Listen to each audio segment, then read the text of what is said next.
Firman Tuhan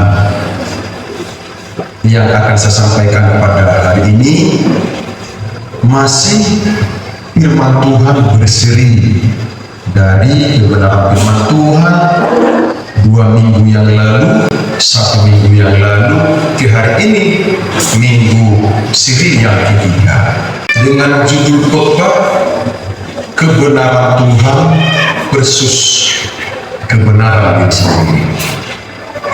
Diambil dari Roma 10 ayat 1-3. Ya, Rasul Paulus mengatakan kepada jemaat di Roma, ya, keinginan hatiku, kerinduanku agar mereka diselamatkan.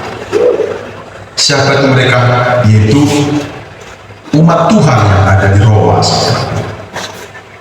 Nah, mereka sebenarnya sungguh-sungguh giat untuk Tuhan. Hanya saja ya, tidak dibarengi dengan ketundukan, ketaatan kepada firman.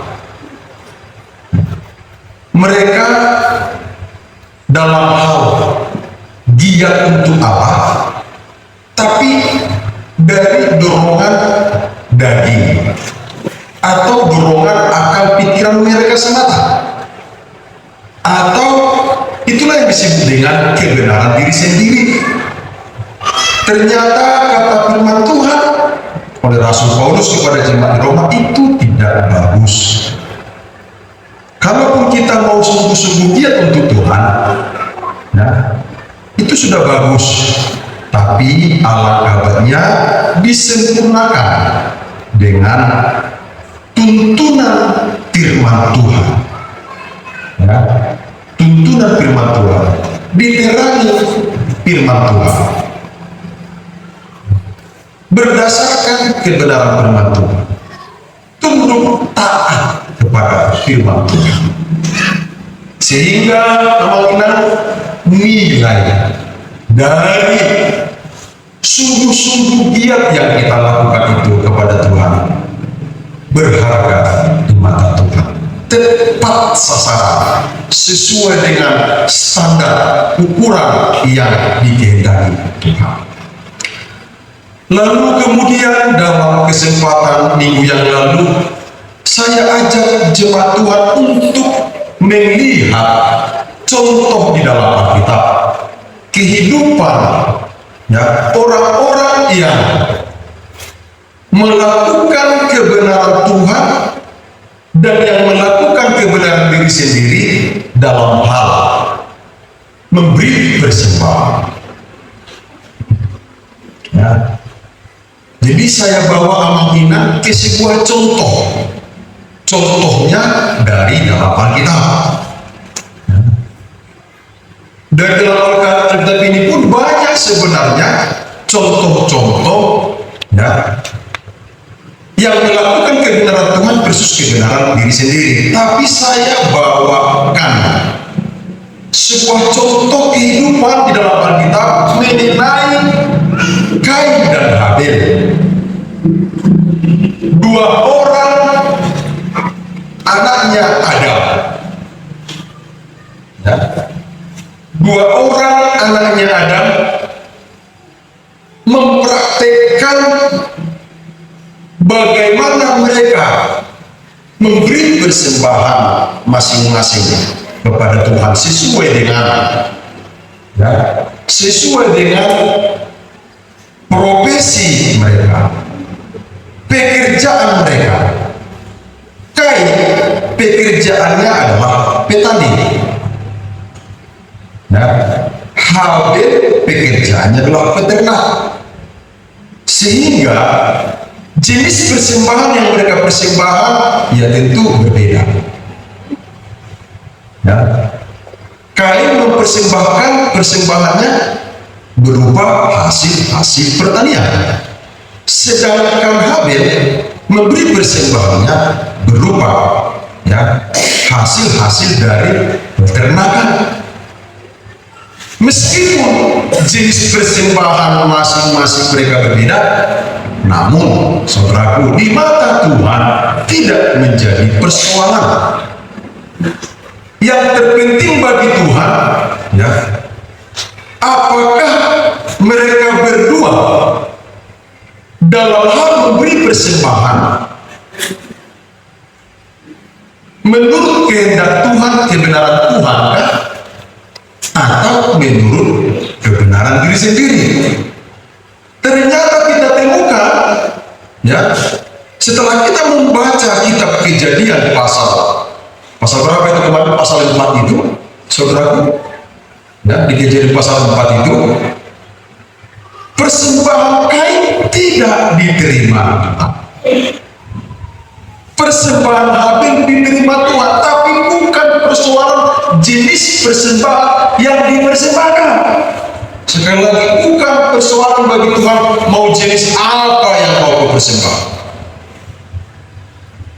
Yang menjadi persoalan buat Tuhan adalah bagaimana masing-masing kita dalam hal memberi persembahan itu sesuaikah dengan kebenaran Tuhan atau hanya karena kebenaran diri sendiri.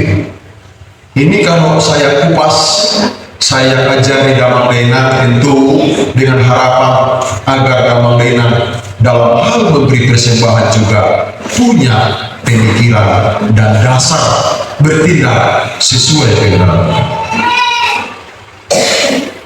ya.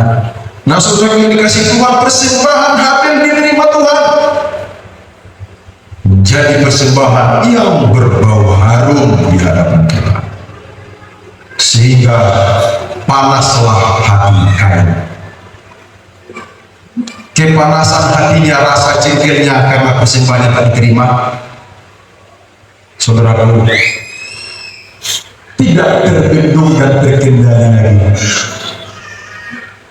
sehingga ia merencanakan pembunuhan terhadap adiknya Habil,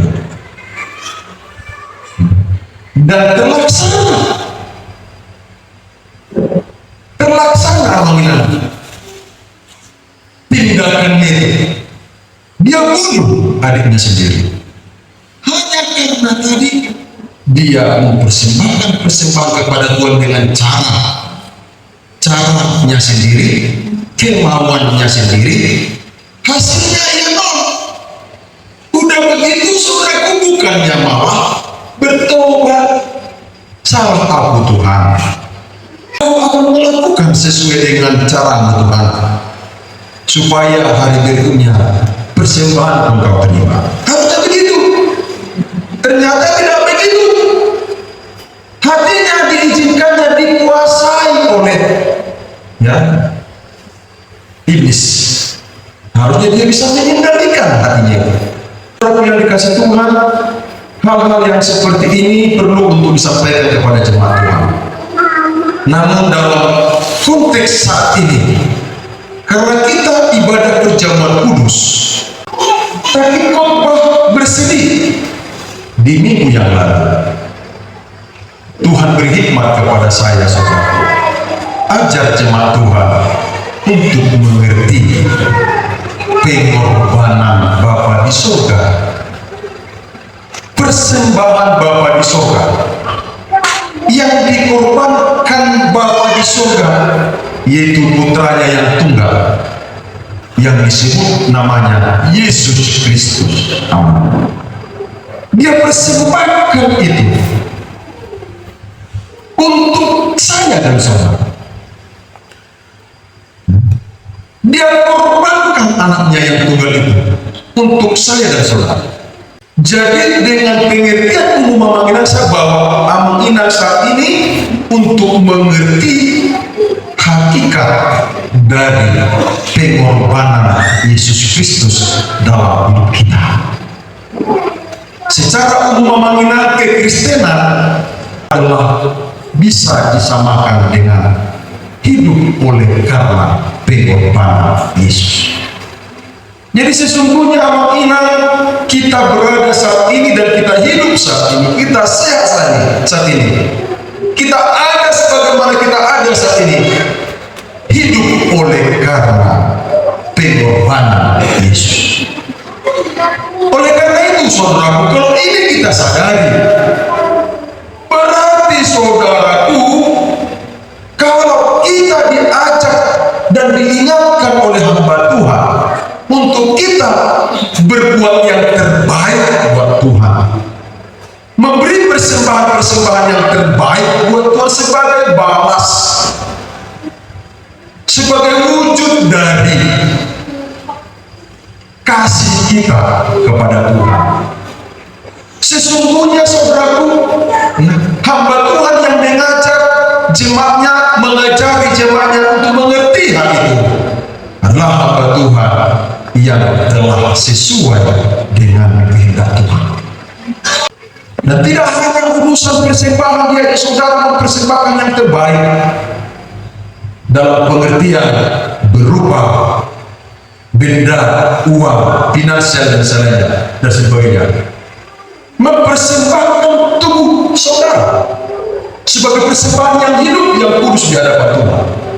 Itu juga adalah tuntunan Tuhan melalui gembala, mengingatkan saudara. Gembala yang demikian saudara harus dikasih, ditopang, disukai, bukan malah dibenci, bukan malah ditolak, bukan malah kemudian cari ancang-ancang untuk pindah gereja. Lalu kemudian kalau itu terjadilah misalnya pindahlah gereja. Saya mau katakan gini, di sana juga adalah firman Tuhan Yesus yang juga akan dihadapi. Kalau di sini saja dia sudah berontak, tak terima nasihat firman Tuhan, bagaimana mungkin bisa di gereja yang lain di luar gereja kita ini juga nanti lolos? Kalau di gereja kita ini ditegur dengan kasih oleh gembala, bapak-bapak, ayolah amal, bersama-samalah dengan inang, bersama-samalah dengan keluargamu, datang memuji Tuhan. Lalu kemudian himbauan dan ajakan yang penuh dengan kasih itu disampaikan gembala, lalu kemudian tidak diterima dengan baik. Bagaimana mungkin di gereja yang lain dengan pindah lalu itu sebuah solusi? Tidak, teman-teman, bukan solusi itu. Oleh karena itu saudara berkasih Tuhan, rak masih padengan mahita di biatau asabui tadi mati suasana kerajaan surga di gereja kita ini. Haleluya, haleluya. Dalam tambah umur tambah, dalam pengertian mulai tambah umur tambah berarti lam julokma penjuru Tuhan ini lemung rumah ari parasiana di kita.